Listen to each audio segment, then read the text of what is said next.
कधीच नाही चुकणार तुमचे फेवरेट टीव्ही शोज झी5 सोबत, तेही एकदम फ्री।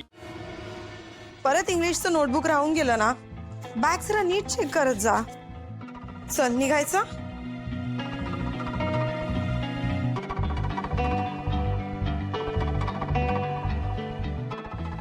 काय झालंय बनी? बाबा बाबाचं काय?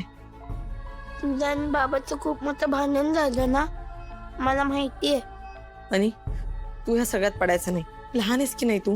पण का झालं भांडण? त्याला माझी पण आठवण येत नाही का? त्याने मला एक फोन पण नाही केला। आणि बाबा आत्ताच हॉस्पिटलमधून आलाय की नाही, आराम करत असतील ते। म्हणजे तो पॅरेंट्स टीचर मीटिंगला पण नाही येणार?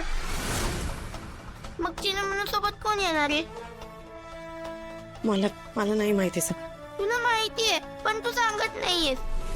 सांग नाही, तुमचं भांडण कधी संपणार? आपण घरी कधी जायचं? बनी गप्प बस। सारखं सारखं तेच तेच काय विचारतोस? जरा अभ्यासाकडे लक्ष दे त्यापेक्षा। पण मला चिन्मय सोबत अभ्यास करायची सवय झाली आहे। बनी बनी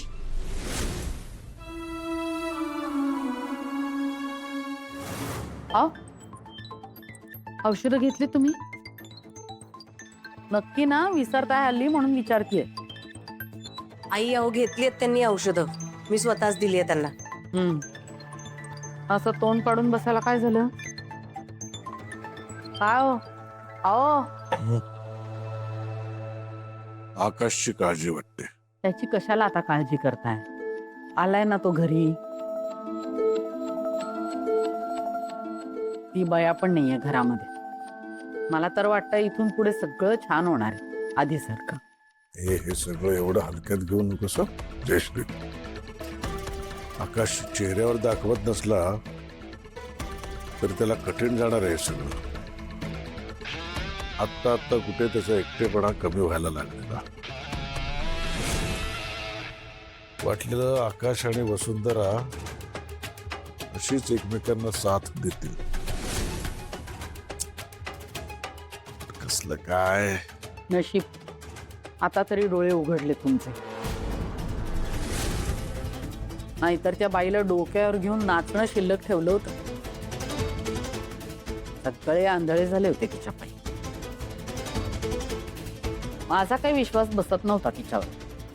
मला कायम गडबडच वाटायची तिची। वसुंधरेच्या वागण्याने आपल्यालाच सर्वांना इतका त्रास झालाय।